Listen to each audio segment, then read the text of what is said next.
Pagi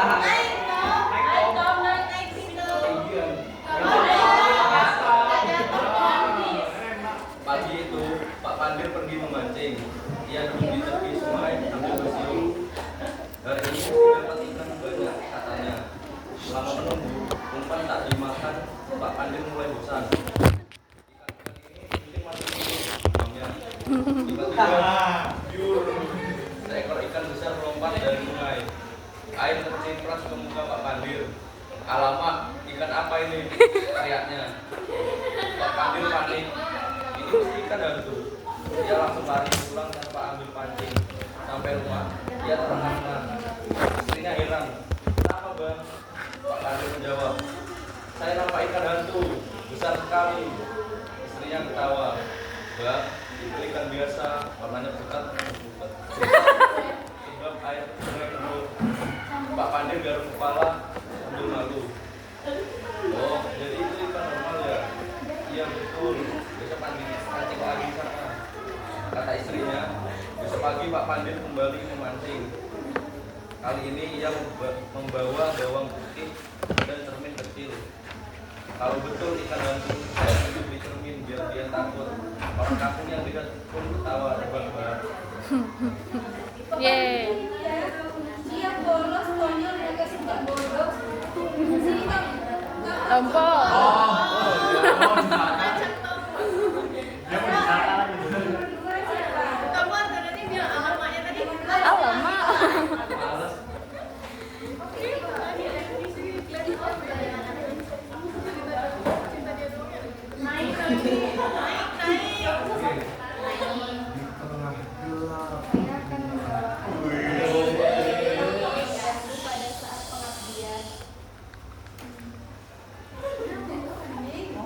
Awal cerita di suatu hari Ujang sedang melaksanakan kegiatan di sebuah desa terpencil Mansuki.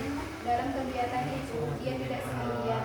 Dia bersama 9 orang teman yang lain. Di sana, Alam dan teman-temannya tinggal di sebuah rumah tua yang menyimpan banyak cerita mengerikan dari warga setempat dan terutama ditinggalkan oleh keluarganya. Awalnya, Alam dan teman-temannya tidak ada yang tahu bahwa di rumah tersebut sempat ada orang meninggal. Akan tetapi, mereka baru mengetahui bahwasannya di sana sempat ada orang yang meninggal dan beberapa warga sekitar. Berdasarkan dari warga sekitar, dahulunya rumah itu dihuni oleh suami dan istri.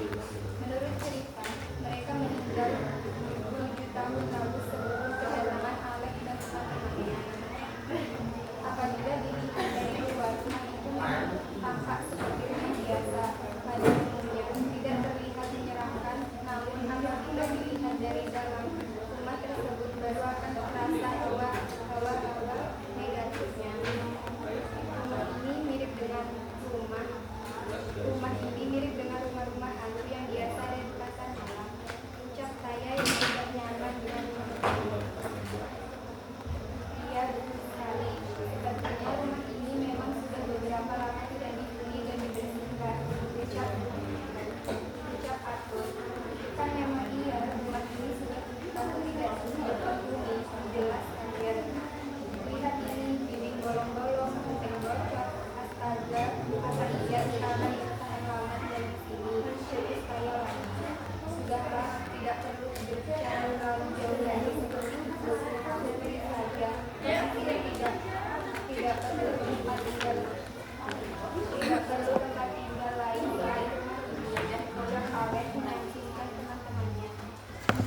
perlahan tersenyum dengan suara yang berat.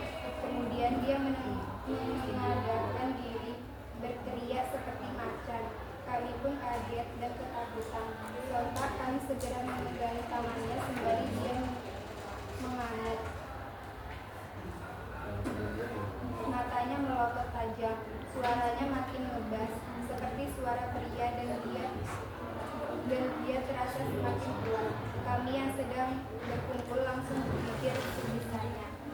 Dan cerpen dari saya. Waalaikumsalam warahmatullahi wabarakatuh.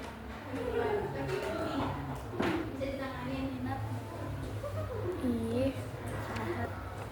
Ih, cerpenku ini loh tentang cewek pacar-pacaran kayak sakit.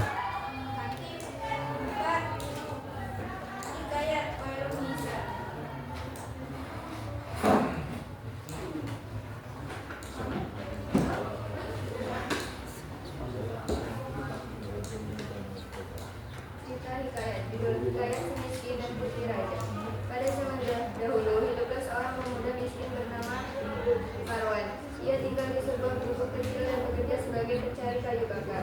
Suatu hari Marwan menolong seorang kakek tua yang sakit tenggelam di sungai. Sebagai balasan, kakek itu memberinya sebuah tongkat ajaib yang bisa mengabulkan satu pernikahan. Marwan pun berdoa agar bisa menjadi orang yang berguna. Ajaibnya esok hari ia bangun dan sudah berada di istana, menjadi penasihat raja karena kebijakannya. Sang putri jatuh hati padanya dan mereka pun menikah. Rakyat pun berkata, orang miskin yang berhati mulia lebih berharga daripada 1000 orang kaya yang sombong. Nilai moralnya itu kebaikan hati dan ketulusan akan membawa keberuntungan yang tak terduga.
Keluarga ada yang tulis puisi semua, Bu.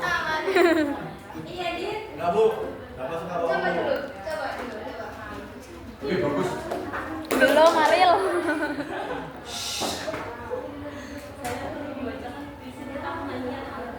Gak dengar. Makanya dipraktekin. Bapak dulu baru. Kemarin bisa loh Cina. Nggak aku ajarin sih itu ya.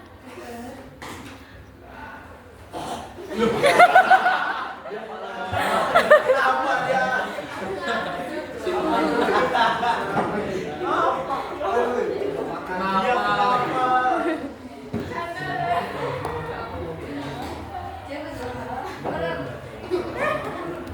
Merem.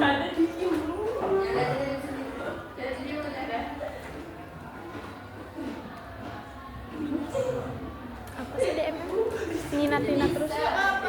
Siapa yang Hah? Aku udah dari tadi, dari Tompo ini. Tapi nggak tahu benar apa ya. Berarti kita 12 ya. Terus dadah. Iya. Assalamualaikum warahmatullahi wabarakatuh.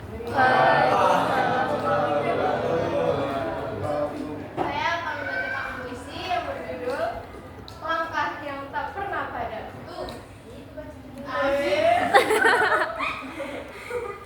Hidup adalah jalan panjang, kadang terjang, kadang lapang. Ada luka, ada tawa, namun semua mengejar di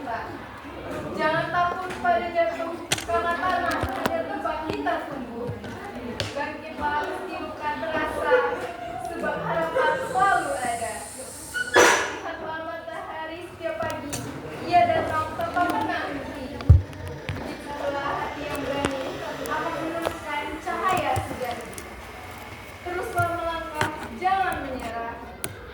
Meski badai sering singgah. Wih. Setiap langkah adalah doa. Setiap usaha adalah cahaya. Yeay.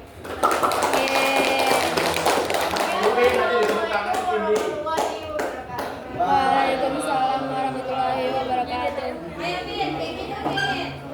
Senja.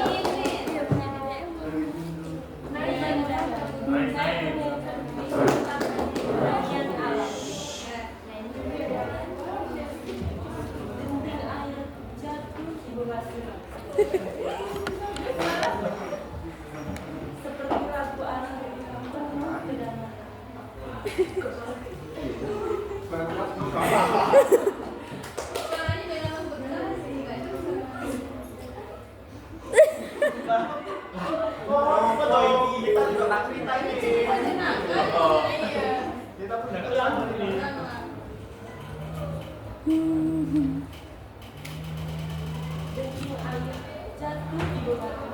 Kipas ya, Pil? Pil, kipas ya? Jadi, nguk-nguk tadi apa?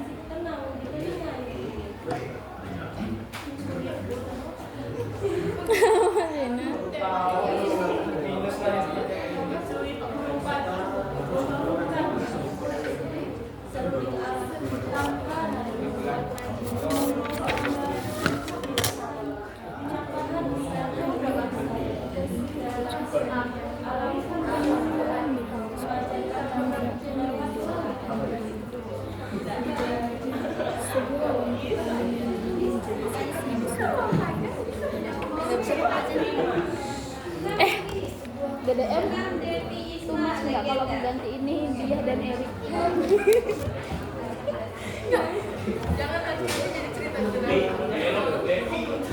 Nggak apa-apa lah. Iya. Biah dan Erik. Upe dan Erik.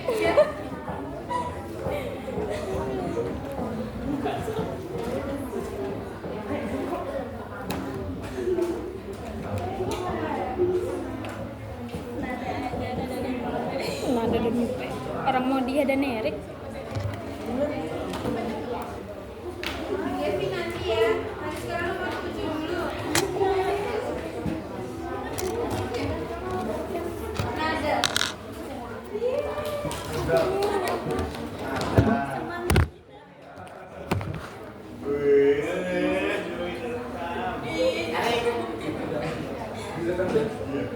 Direkam coy.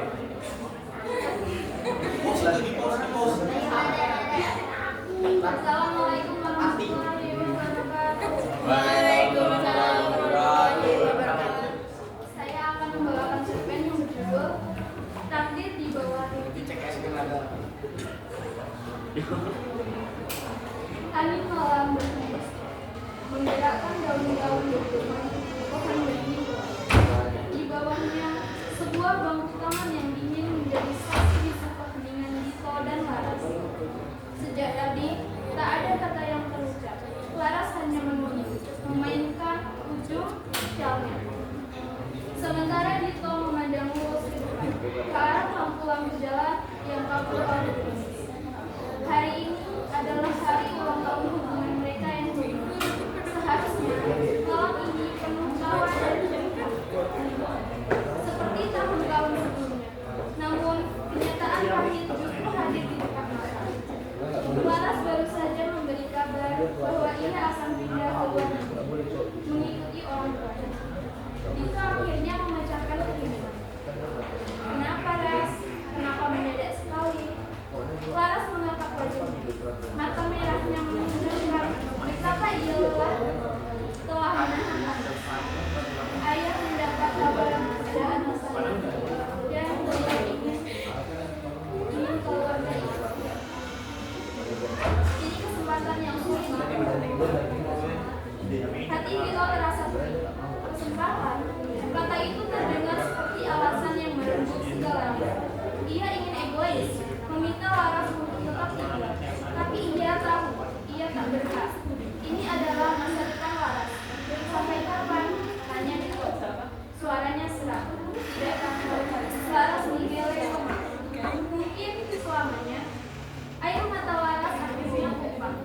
Ia tak bisa lagi menahannya. Tito menggeser duduknya merangkul Laras, membiarkan gadis itu menangis di bahunya. Dengan Tito melingkari tubuh Laras terasa berat, namun juga hangat. Ia tahu kehangatan ini tidak akan bisa ia rasakan lagi. Aku akan merindukanmu di sini. Aku juga toh. Jawab Laras. Suaranya berenang. Aku akan sangat merindukanmu. Mereka berdua terdiam, membiarkan waktu berlalu. Malam semakin larut dan gerimis berubah menjadi hujan. Seakan alam pun ingin menangisi perpisahan yang tak terhindarkan. Mereka berpisah bukan karena lagi ada aksen ibu nggak yang warna kuning. Ada, melainkan karena takdir yang berbeda. Di bawah rintihan Tito dan Laras akhirnya melepaskan. Cinta mereka kini tersimpan sebagai kenangan terindah.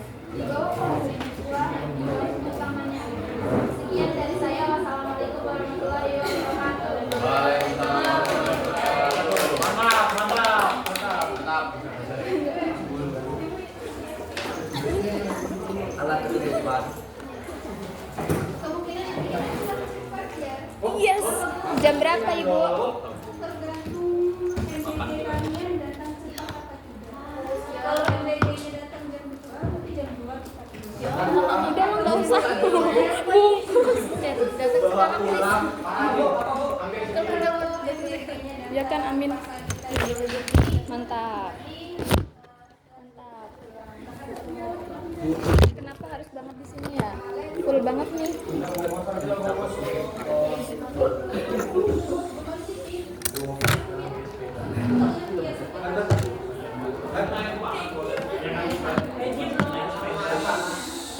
Adek. Ci. Tapi nggak jelas ya kalau umpamanya berhubungan sama jadi benar-benar lebih banyak saudara putih dibandingkan saudara merah. Siap. Ini ada kalau kita kebanyakan dari saudara putih ini, kalau yang saya tahu itu nggak bagus. Kalau kebanyakan darah merah, darah putih itu nggak bagus juga. Tapi kebanyakan darah putih di badan merah juga nggak bagus. Dia harus jalan. Kalau lebih banyak darah putih, yang pertama kita susah gemuk. Yang kedua, gampang sakit karena imunnya. Jadi saudara putih itu bukan hanya penyakit yang dia makan, tapi kadang-kadang sama itu dimakannya gitu. Kan fungsinya darah putih untuk mengumpulkan kuman, bakteri-bakteri dan itu. Jadi harus. Nah, kalau dikasih tambah darah tuh diminum. Buat perempuan yang haidnya susah, kalau rutin sekalian minum itu nanti haidnya bakal Tuh, apa sih, Pil? yang haid sekali 2 bulan atau Tuh. sekali sebulan nanti serat. Nah, minum Ada tuh. Denger nggak? ya. Enggak ya? Oke, selanjutnya Kipas Bu. setelah 6 7. 8 Bu. ada apa lagi? Siapa tua?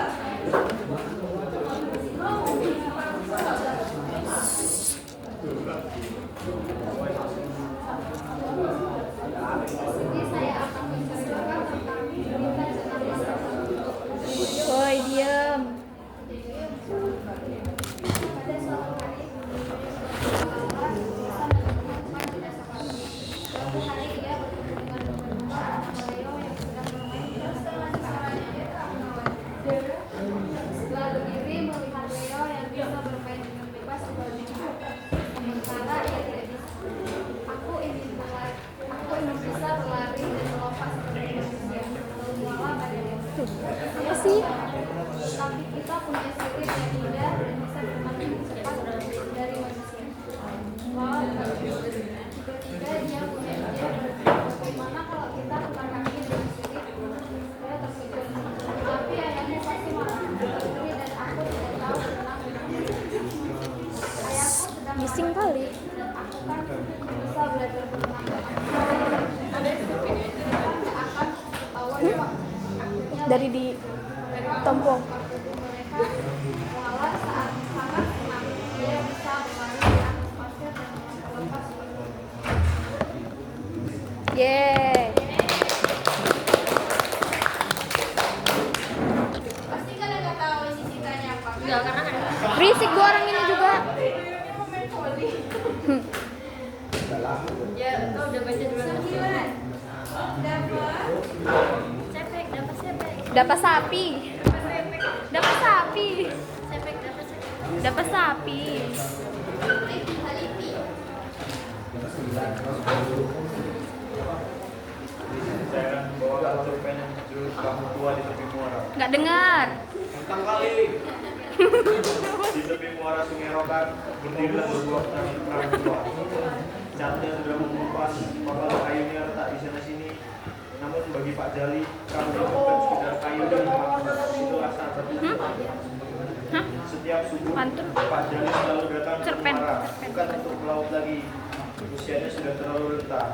Dia hanya duduk di atas geladak yang kini lapuk sambil menatap laut lepaskan dulu jadi Kau dari kenapa? gempa. Bagaimana ikan beranak bisa penuh satu perahu? Sekali jual, Dapat nggak gigit bisa kok. makan 1 bulan. Sekarang orang yang 1 bulan sehari. Ya kau ngapa di sini, Cok? Anaknya Rahmat sudah lama memilih bekerja di kota. Ia jarang pulang kecuali Lebaran. Pak Jali tak pernah marah. Dia hanya merasa kesepian. Suatu sore Rahman pulang. Ia membawa kabar gembira. Pak, saya sudah kumpul modal. Kita akan beli perahu baru. Kita bisa melaut di sana lagi. Ucap Rahman dengan senang. Pak Jali juga berkata, tak usah man, aku sudah cukup dengan laut ini. Kau Dialog. simpan semua modal Aku kemarin juga masa depan. tapi nggak apa. Yang penting jangan lupa kampung halaman dan laut yang membesarkan kita. Katanya dengan suara kita. Sejak hari itu, Rahmat tak lagi sekedar pulang saat lebaran. Dia sering datang ke kampung, membantu anak-anak muda belajar menangkap ikan dengan cara yang ramah laut tanpa merusak ekosistem. Perahu tua itu dibiarkan di muara. Ini dia bukan alat Kok tahu? tapi simbol kenangan tentang kerja keras Ih, jadi nggak ya? dan keluarga yang bertahan sampai waktu. Oke, jatuh terus. Yeah, yeah. Sepuluh. Akbarino. Akbarino.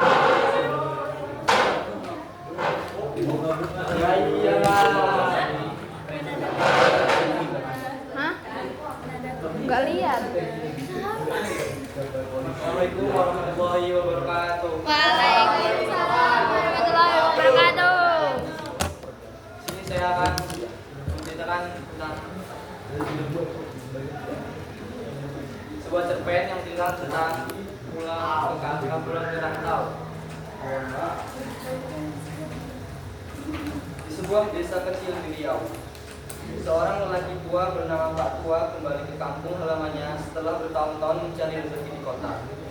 Ia membawa banyak cerita dan pengalaman yang ingin dibagikan kepada keluarga dan teman-temannya. Saat tiba di desa, Pak Tua disambut dengan hangat oleh keluarga dan warga desa.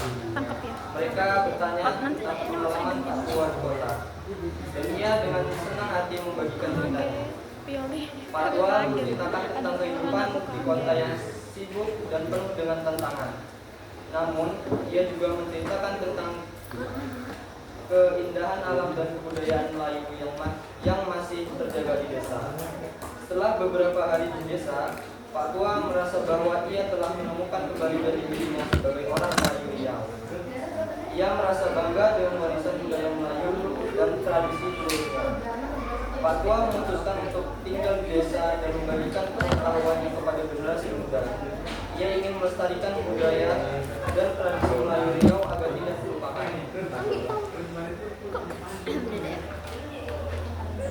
Cerpen ini menggambarkan kehidupan masyarakat Melayu Riau yang sederhana dan penuh dengan nilai-nilai budaya.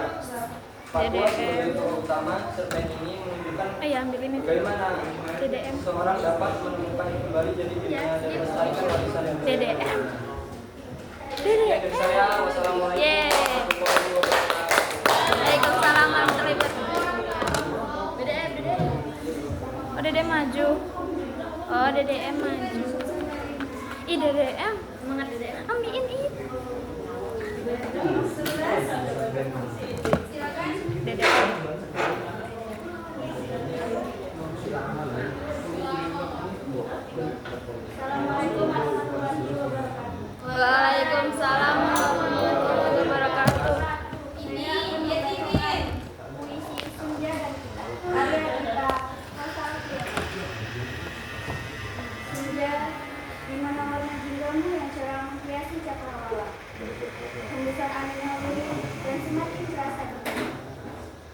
senja tidak pernah berjanji selalu indah, tapi senja berjanji membawa bahagia. Senja tidak selalu mengingatkan kepada kenangan dan hal-hal yang menyakitkan. Hanya sebagian orang yang menyukai senja, termasuk aku dan kamu. Karena di waktu senjalah, aku bisa merasakan ketenangan. Duduk berdua denganmu, tertawa bersama ditemani oleh senja, membuat suasana indahnya semakin nyata. Karena bagi kita, senja akan jauh terasa lebih indah jika dengan siapa kita menikmatinya. Waalaikumsalam warahmatullahi wabarakatuh. Senja ngapain duduk-duduk pulang nanti? Iya. Senja disuruh pulang. Sama-sama tuh di DM. Senja duduk berdua, ya pulang lah. Sama-sama di DM. 12. Sama-sama di DM. 12 sudah ya, ya. Tadi Cika ya, Cik. Cika 13 lagi. Hah? Cika 8. Cika 12. 8. 8 kan? Ayo 13, Fioli. Takut Sigai maju. Sigai maju. Naik. Naik. Waalaikumsalam warahmatullahi wabarakatuh. Di sini saya akan membacakan cerpen berjudul Misi ke Bulan Merah. Di sebuah kerajaan bernama Lunaris yang terletak di tepi alam sunyi, langitnya dihiasi oleh bulan. Bulan pertama dikenal sebagai bulan perak, membawa kedamaian dan kesejahteraan bagi negara kerajaan. Namun bulan kedua disebut bulan merah, hanya untuk setiap 1000 tahun sekali dan membawa kegelapan serta tindakan jahat yang mengancam seluruh dunia. Legenda mengatakan bahwa setiap kali bulan merah muncul, seorang pahlawan dari kerajaan Lunaris harus menjalani misi berbahaya untuk menyegel kekuatan jahat tersebut dan menyelamatkan diri. Kali ini yang terpilih adalah seorang pemuda pemberani bernama Orion, seorang prajurit muda yang dikenal karena keberanian dan hatinya yang mulia. Ketika bulan merah mulai bersinar, tanda-tanda kehancuran itu terlihat di seluruh negeri. Tanamannya layu, hewan-hewan menjadi buas, dan bayangan gelap mulai menyelimuti kerajaan. Orion bersama dengan sekelompok kecil sahabatnya memulai perjalanan menuju bulan merah untuk menyelesaikan misi mereka. Namun, komplikasi tersebut terjadi ketika mereka akhirnya mencapai bulan merah. Di sana, mereka bertemu dengan sosok bayangan bernama Undra, yang merupakan penjaga kekuatan jahat dari bulan merah.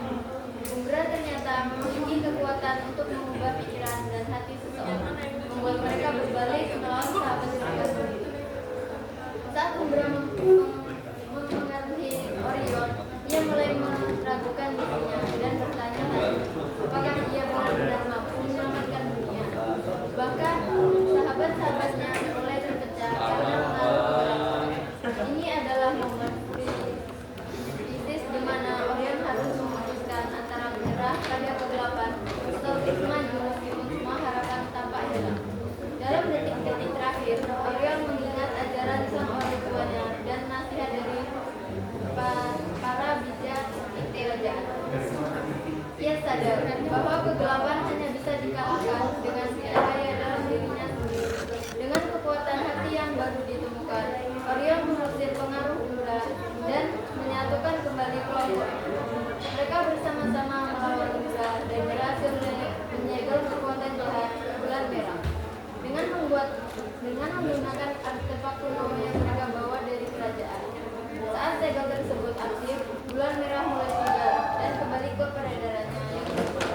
Kekuatan jahat perlahan-lahan menghilang dan kedamaian kembali ke kerajaan Lunaris. Orion dan sahabat-sahabatnya kembali ke Lunaris sebagai pahlawan. Mereka dihormati atas keberanian dan keteguhan hati mereka dalam menghadapi kegelapan. Bulan merah yang kini kembali ke tidur panjangnya tidak lagi menakutkan, karena Raja Lunaris tahu bahwa mereka memiliki pahlawan-pahlawan yang akan selalu siap melindungi mereka. Yeay! Sekian dari saya. Terima kasih.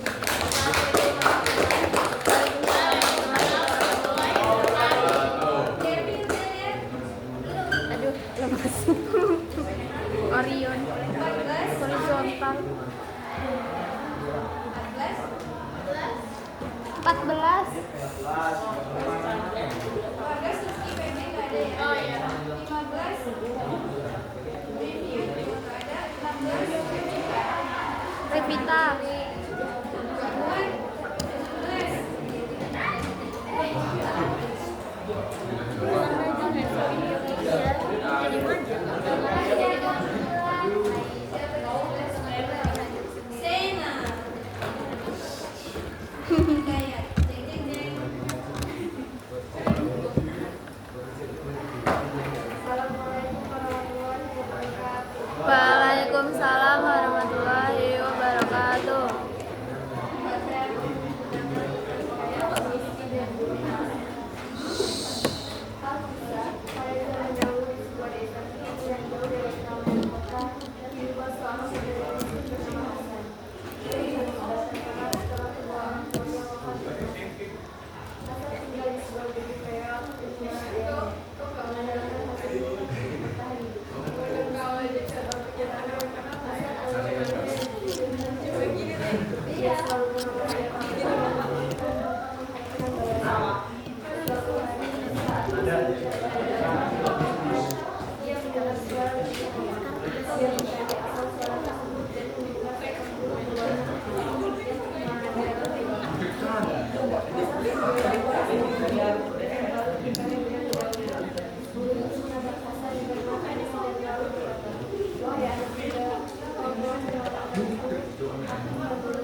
Dalam sekejap, guru masih berubah menjadi seorang perempuan.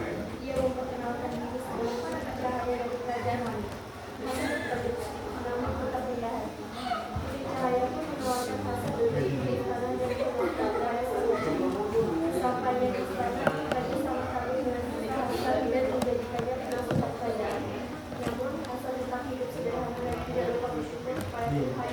Beberapa tahun kemudian, Asa dan Putri Cahaya menikah. Mereka memimpin rakyat tak lupa istana dari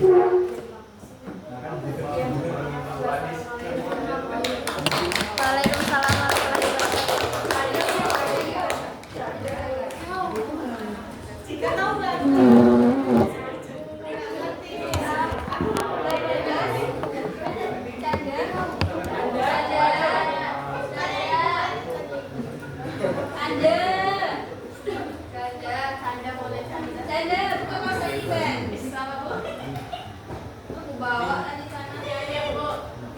Canda.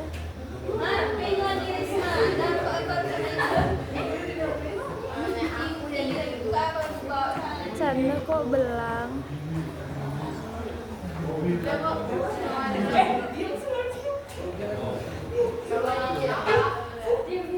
Assalamualaikum warahmatullahi wabarakatuh.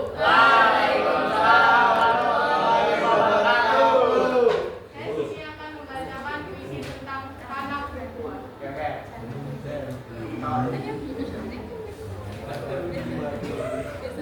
Negeriku Riau bersama berdarah. Budaya terjaga sejarah Itu pantun. Dia puisi tapi dibaca pantun. Pantun apa ini? Pantun lah. Ih.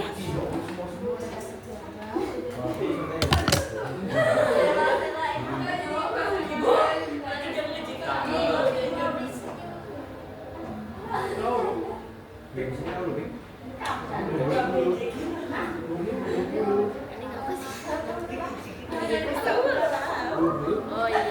Kayak mana? Wih, keren banget sih. Ini pasti Pak Prabowo bangga ini DDM.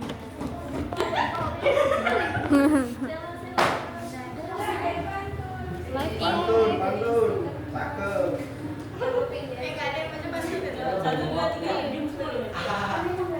Negeriku Riau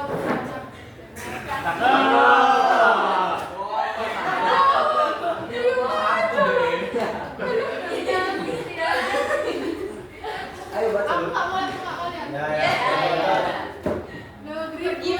Negeriku Riau tanah berdarah.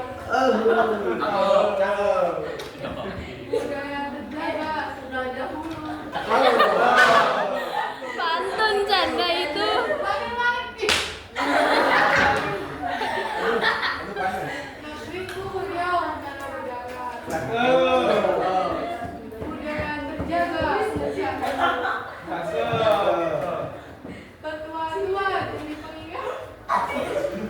dalam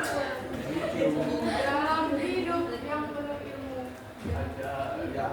Hati berbalas di beranda, air mengalun di kala senja, sungai mengalir membawa hutan permai tempat bersemaya raja, riau bersinar di mata dunia, dengan marwah dan hati menjadi dirinya.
Kok tinggi banget?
Baca puisi ya, jangan kayak baca pantun. Baca puisi ya, gitu loh.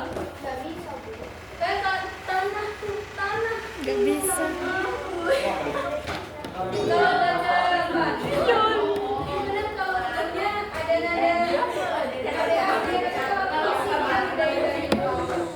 ada kalanya nadanya kita tinggikan, ada kalanya nadanya kita rendahin gitu. Sama kayak kalau umpamanya ada di situ kayak egois, tidak, tidak. Berhenti, jangan lanjut.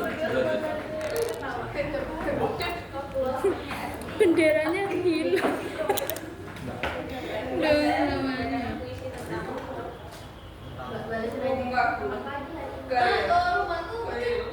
Rumah kenapa ya? Makanya kita kayak gitu bisa. Rumahku, ya. Canda ya.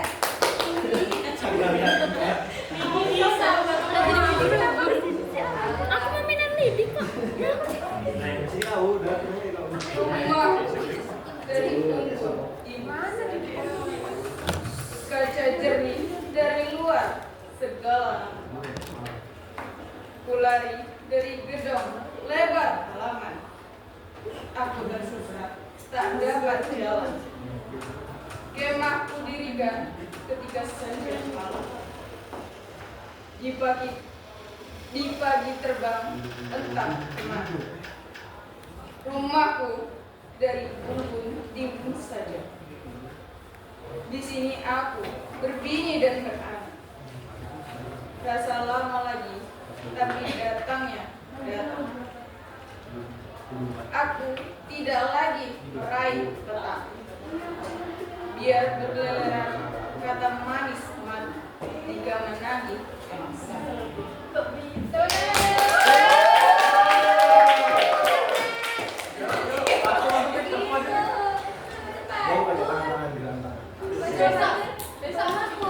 Nanti apa saja?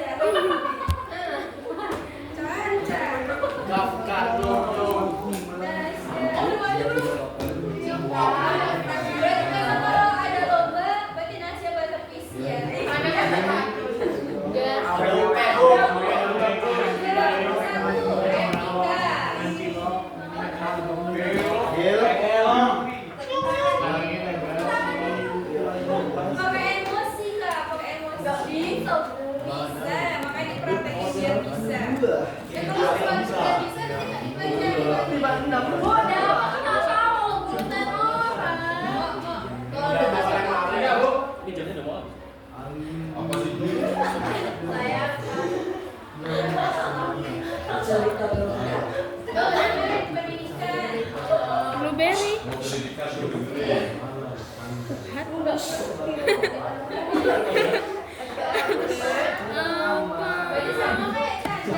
Apa tuh teror?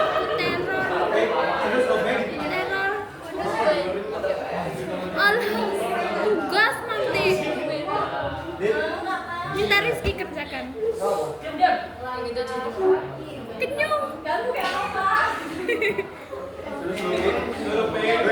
Selebek yang lain juga pengen.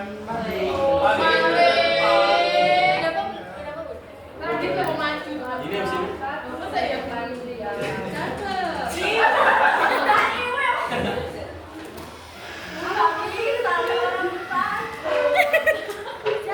Terus lebih.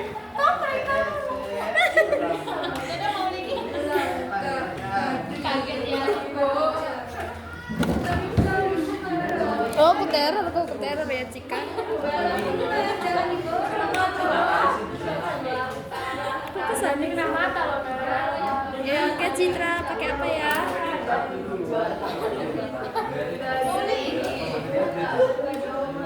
Satu aja.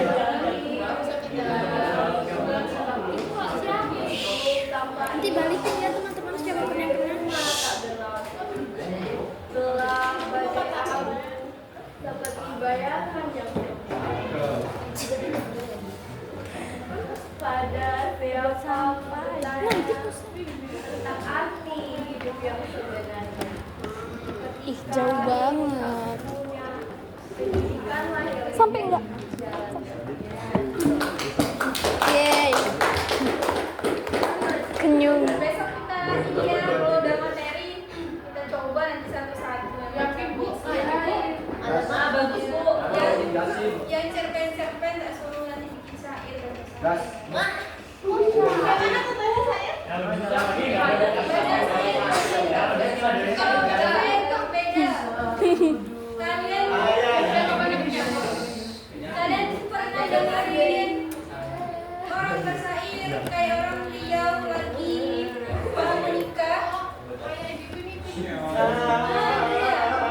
Kayak opa lagi bersair. Makan.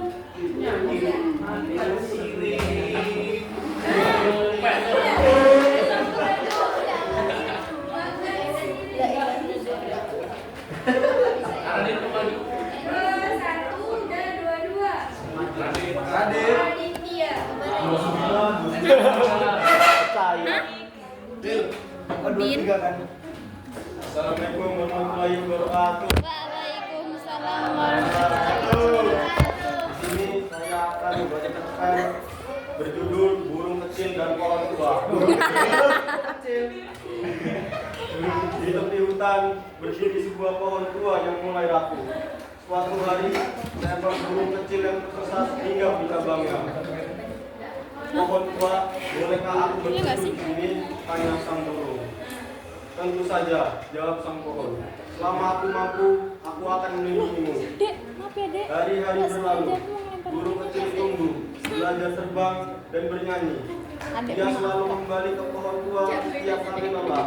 Enggak kan? Pohon merasa bahagia meski tubuhnya semakin rentah. Hingga suatu malam, badai sedang mengguncang hutan. Petir menyambar, angin menderu. Pohon tua bergetar, tapi dia tetap menahan cabangnya agar burung kecil tidak terhempas. Pagi tiba, banyak cabangnya patah, kulitnya terkelupas, namun dia masih berdiri. Burung kecil pun terharu.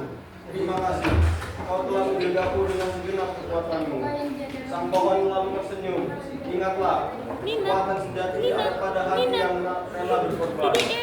Sejak itu, setiap pagi dan sore, burung kecil selalu bernyanyi merdu untuk menghibur pohon tua.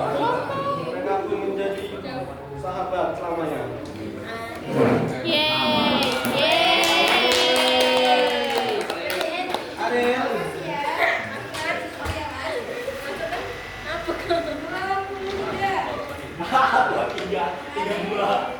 Yang balik loh. Jangan Ki Ari. Cakep.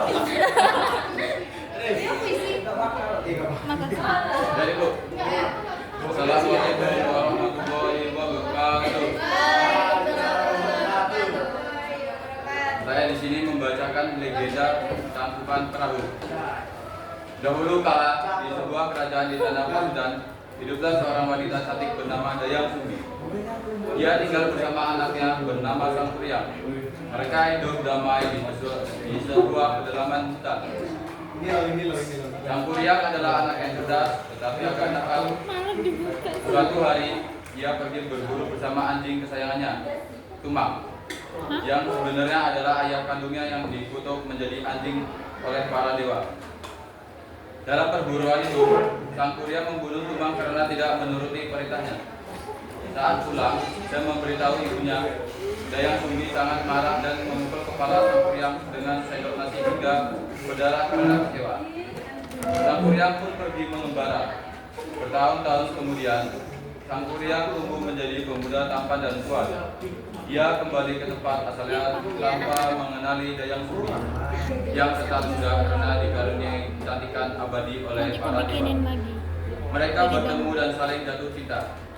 Sang Kuryang pun berniat melamar Dayang Sumbi.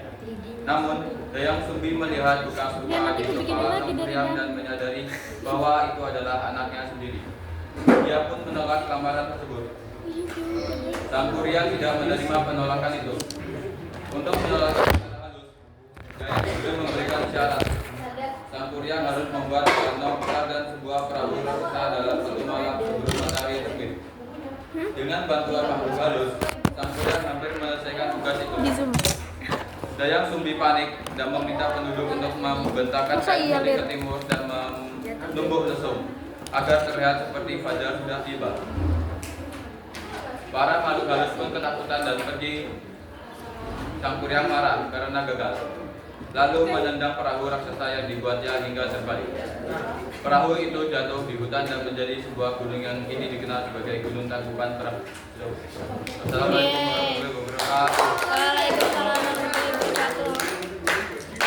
Kita ada sekitar 4 menit lagi.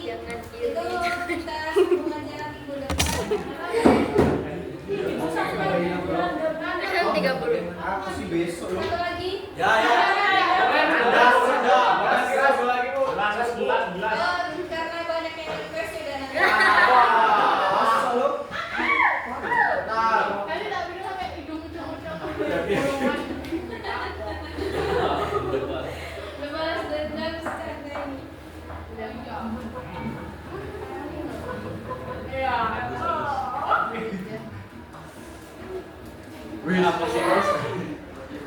Baiklah, saya di sini akan. Assalamualaikum warahmatullahi Oh ya, assalamualaikum warahmatullahi wabarakatuh. Baiklah, saya di sini akan membacakan puisi yang berjudul Ayah di Ujung Jalan. Tunggu. Maksudnya sih.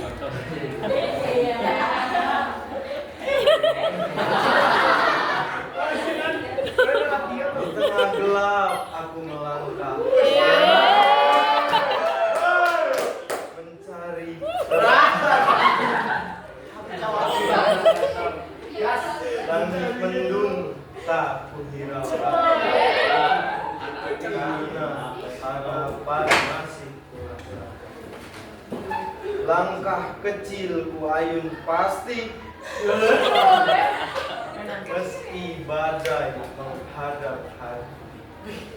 Setiap luka jadi pelajaran, bukan alasan untuk menyerah jalan.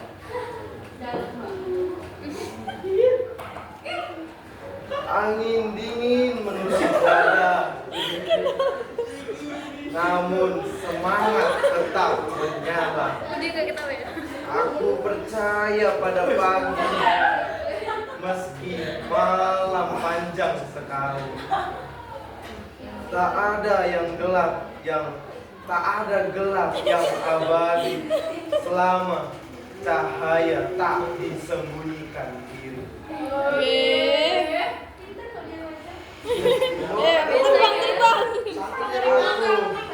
Terus berjalan hingga kutemukan kembali arti. Sekian dari saya.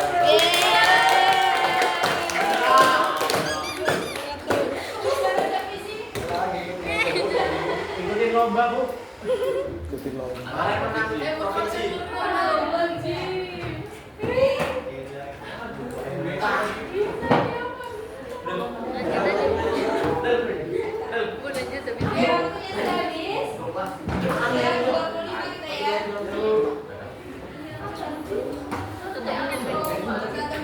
Tapi kalau maju pun kawannya nanti malah ini.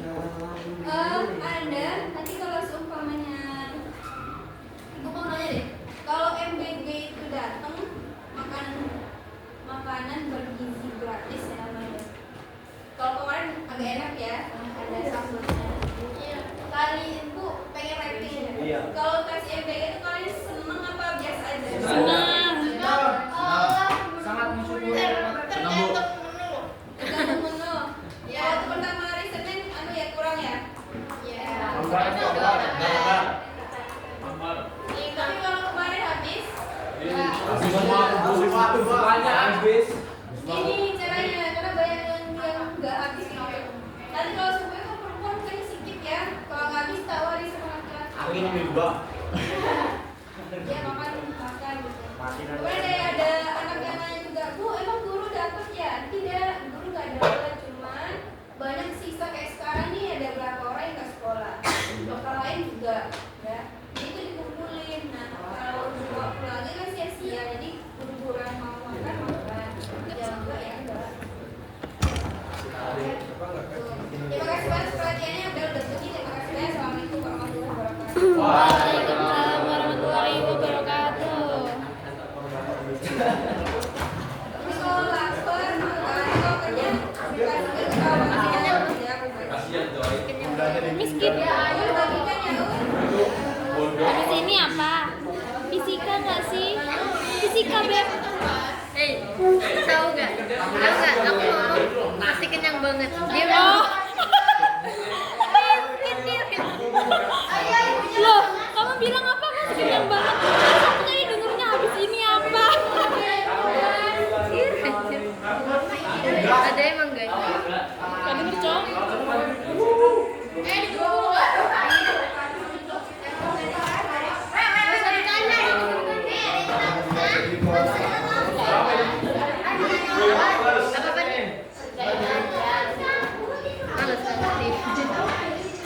Kita tunggu Rizky aja.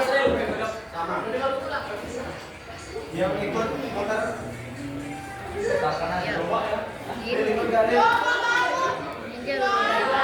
Cermin. Siapa yang paling gay di sini? Ada. Kamu kok gay? Kalian yang ngerjain fisika. Ih, nggak dikerjain. Kerjain nggak? Yang kerjain pacar Erik.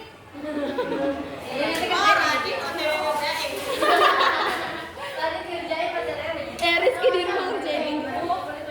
Bilang aja ke Rizky kerjain.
Lalu kayak awet dia sudah buang Pak.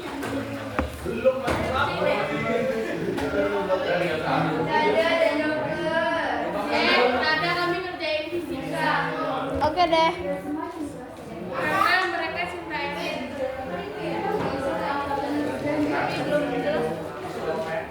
Ini aja belum selesai. Ini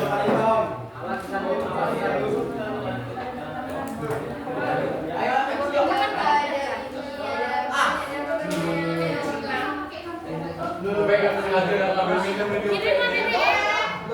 Tes bikin semua warna.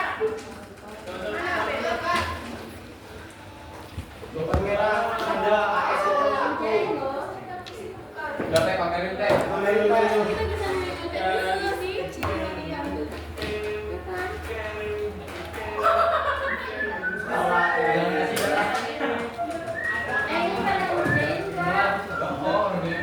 Ngerjain